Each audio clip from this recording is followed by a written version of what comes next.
Salut à tous, bienvenue dans cette nouvelle vidéo. On a enfin récupéré Ulysse et on a pu partir sur les routes canadiennes, donc on est super content. On va vous montrer un petit peu comment on l'a récupéré et puis venez avec nous. Salut, nous c'est Lily, Malou, Céline et Fabien. Avec Ulysse, notre camping-car, nous avons décidé de vivre une expérience hors du commun. Nous allons voyager pendant 1 an sur le continent américain.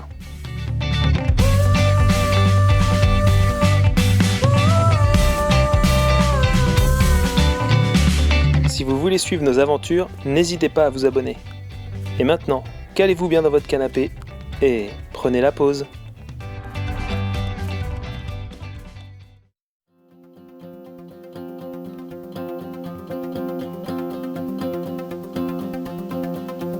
Dans les cales de ce bateau se trouve Ulysse, notre camping-car.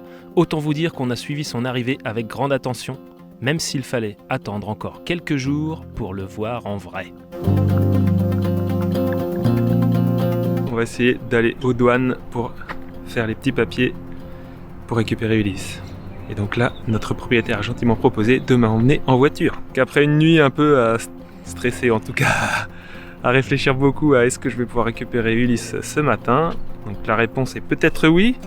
J'ai réussi à appeler le port pour faire un rendez-vous. Normalement c'est 24 heures avant, mais bon, j'ai pleuré un petit peu au téléphone en disant que j'avais pas de maison. Je suis revenu des douanes. Donc en fait, quand vous importez le véhicule de manière temporaire, c'est vous qui allez aux douanes donner. En fait, on a un petit bon que nous envoie l'afretteur et qui doit être tamponné.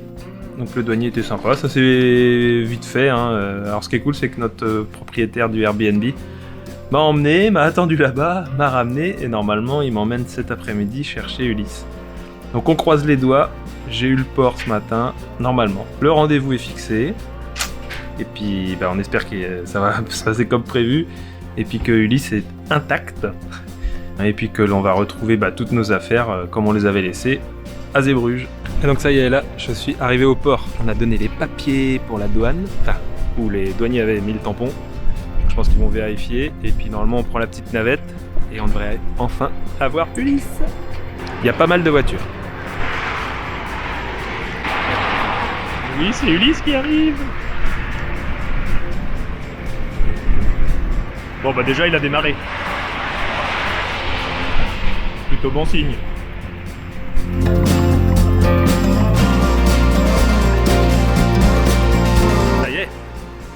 Il est là, Ulysse. Eh oui, donc maintenant je vais faire vite fait un petit tour quand même pour vérifier, mais bon, il a l'air en bon état, ça c'est cool. Eh ça s'ouvre déjà, c'est plutôt pas mal. Juste checker un peu tout ça. Ah oui, le Thermomix il est là. Voilà, tout est bien là, super. Dans la chambre des filles. Ben oui, monsieur. C'est bon, pour les filles, il y a les cours, elles pourront pas dire il n'y a pas école. Bon, toutes les fringues sont là. Je viens de renclencher la batterie, normalement. Ça redémarre. C'est pas à l'heure, mais c'est normal. Donc la batterie, elle est chargée à balle parce que les panneaux solaires, ils fonctionnent à fond. Donc batterie 100%. On peut démarrer le frigo. Ah yeah! Eh oui, on est dans Ulysse. Ah, j'ai pas dit aussi, il y a Croquis. Croquis est là. Il est un petit peu affamé après 1 mois de voyage. On est vraiment... je suis vraiment, parce que pour l'instant je suis tout seul.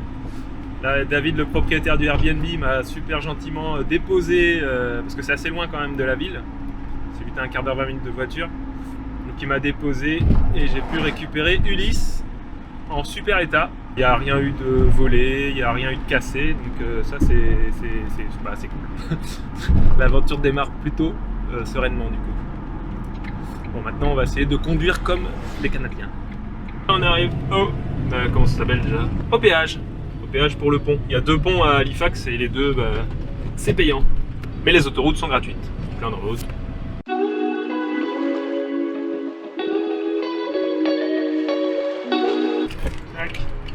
C'est good, on a trouvé nos bonbonnes de gaz. Parce que c'est pas les mêmes embouts et tout ça, donc on a laissé nos bouteilles en France. et aux États-Unis et dans plein de pays, parce qu'en Europe aussi il y a certains pays. Vous achetez vos bouteilles et après, je ne sais pas si vous voyez, il y a une grande tour blanche et après il faut trouver des magasins pour les faire remplir. Et vous gardez tout le temps vos bouteilles. Mais c'est bon, on a l'air d'être pas mal. J'avais acheté des adaptateurs en fait, côté bouteille américaine, pour aller sur notre système français. On a fait le plein d'eau chez notre propriétaire d'Airbnb, toujours trop sympa. Le gaz, on a l'eau, on va avoir à manger. On est paré pour y aller.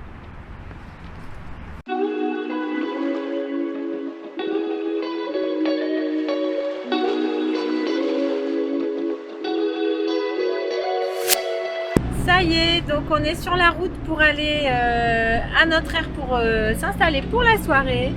On a chargé les placards parce qu'on avait apporté quelques affaires encore avec nous forcément.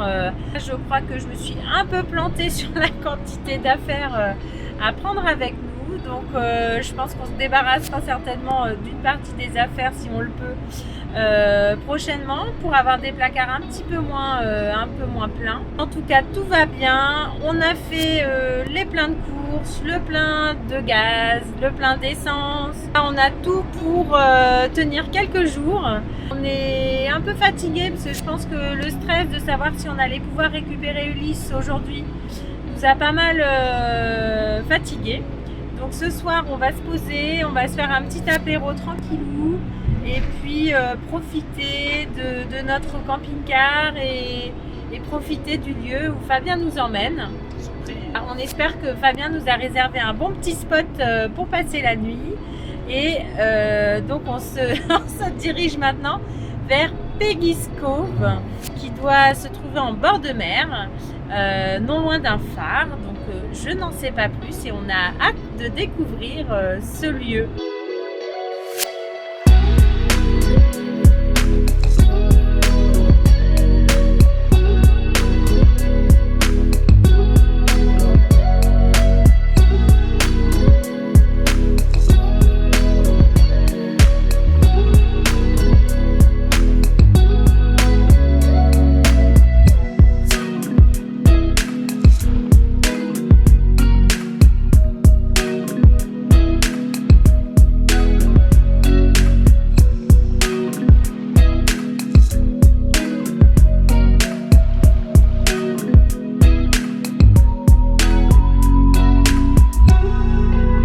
Après ces retrouvailles et notre première nuit dans Ulysse, nous avons pu partir à la découverte de Peggy's Cove.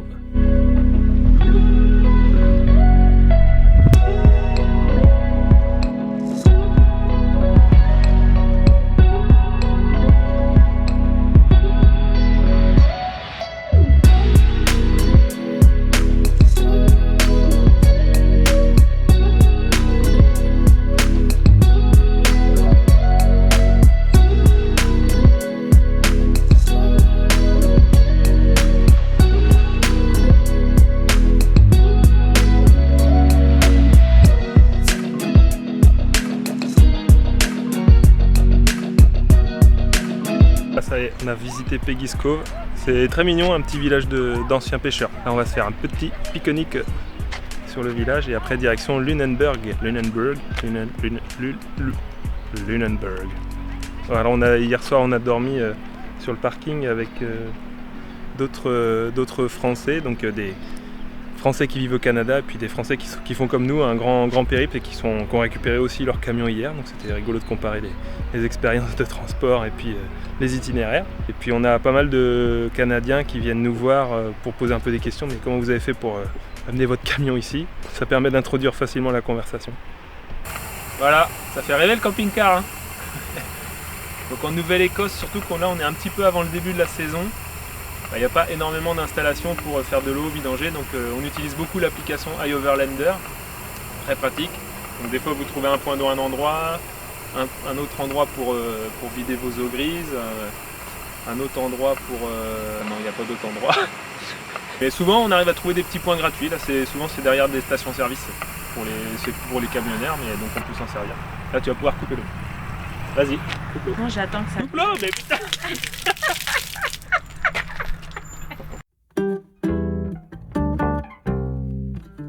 Après cette petite pause technique, nous avons pu partir pour Lunenburg.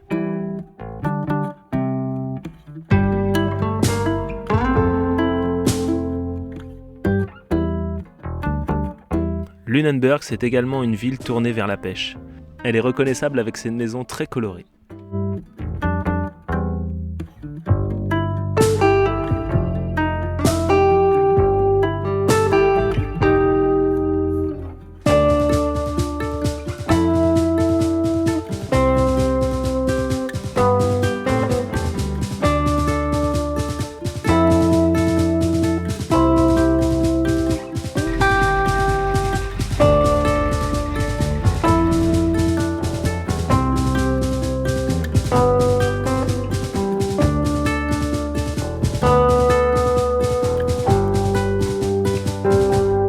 Et pour les passionnés, il y a même un golf.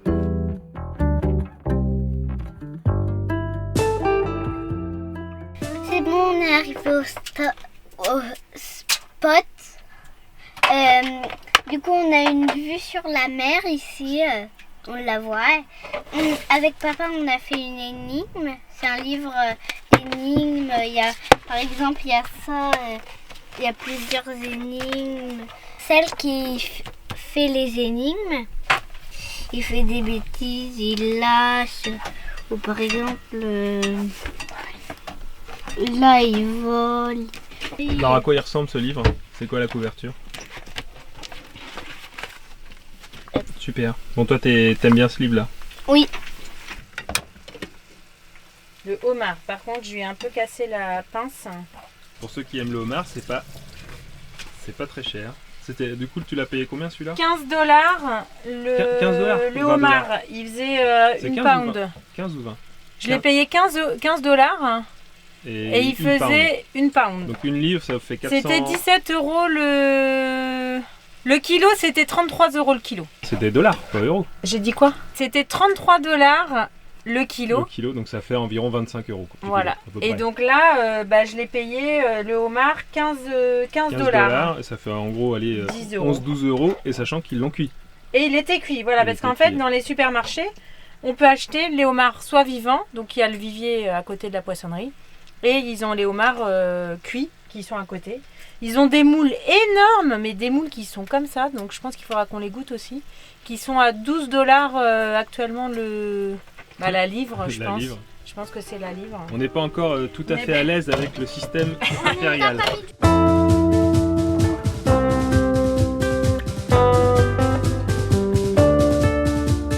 Avant notre départ pour le parc national de Cap-Breton, nous avons fait un dernier petit arrêt sur la côte.